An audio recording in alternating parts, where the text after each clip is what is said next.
তুমি কিভাবে পড়তা শুরুতে? একদিনে ৩টা-৪টা সাবজেক্ট ধরতা নাকি হচ্ছে একটা সাবজেক্ট ধরে শেষ করতা? আমার স্ট্র্যাটেজিটা ছিল এরকম যে আমি করতাম কি মানে যখন যেটা ভালো লাগতো তখন সেটা পড়তাম। এবং এরকমটা ছিল না যে আমি এক সপ্তাহ বাংলা পড়লাম পরের এক সপ্তাহ ইংরেজি, এবং এটার আমি গড় বিরোধী। কারণ এক সপ্তাহ যদি আমি বাংলাটা পড়ি, এক সপ্তাহ যখন আমি পড়বো না তখন আমি সবকিছু ভুলে যাব। তো এই জন্য অন্তত কম হোক, 30 মিনিট হোক 20 মিনিট হোক, আমি ওই সাবজেক্টটা ধরব। এটা আমি তোমার সাথে এগ্রি করি। রিজন হচ্ছে আমি শুরুতে যখন ছিলাম তখন ওরকম যেটা ভালো লাগতো মানে মিক্স করে পড়াশোনা করতাম শুরুর দিকে।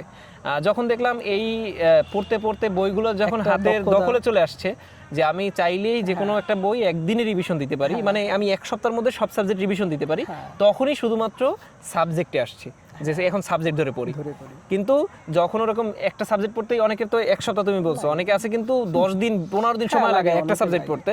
তো এটা যদি কেউ করে তাহলে দেখা যায় যে 6 মাস পর সে রিভিশন দিতে যাবে, আবার সব ভুলে যাবে। তার থেকে শুরুতে মিক্স করে পড়াটা বেটার।